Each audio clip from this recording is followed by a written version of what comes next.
তুমি বলেছিলে রাতে তোমার ঘুম হয় না।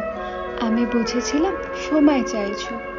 তুমি বলেছিলে আকাশে কি মেঘ করেছে দেখো। আমি বুঝেছিলাম তোমার মন খারাপ। তুমি বলেছিলে চুলে জোর বেঁধেছে।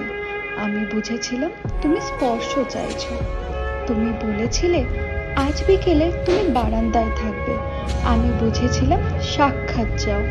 তুমি বলেছিলে অন্ধকারে আমার বড্ড ভয়। আমি বুঝেছিলাম তোমার আমাকে জড়িয়ে ধরতে ইচ্ছা করছে। তুমি বলেছিলে সমুদ্রে যাবে।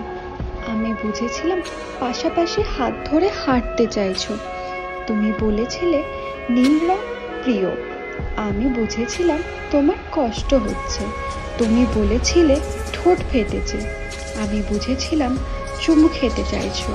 তুমি বলেছিলে অঙ্ক ভালো লাগে না। আমি বুঝেছিলাম তুমি কবিতা ভালোবাসো। তুমি বলেছিলে আজ তাড়াতাড়ি ঘরে ফিরতে হবে। তুমি বলেছিলে এই হুটহাট দেখা করা, অসময়ে ফোন করা আর তোমার ভালো লাগছে না। আমি বুঝে গিয়েছিলাম বিচ্ছেদ চাইছো।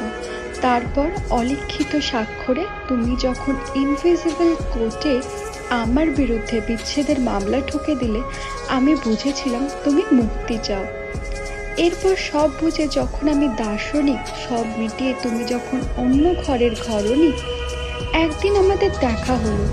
তখন তুমি জিজ্ঞেস করেছিলে কেমন আছো। আমি বুঝে গেছিলাম তুমি ভালো নেই।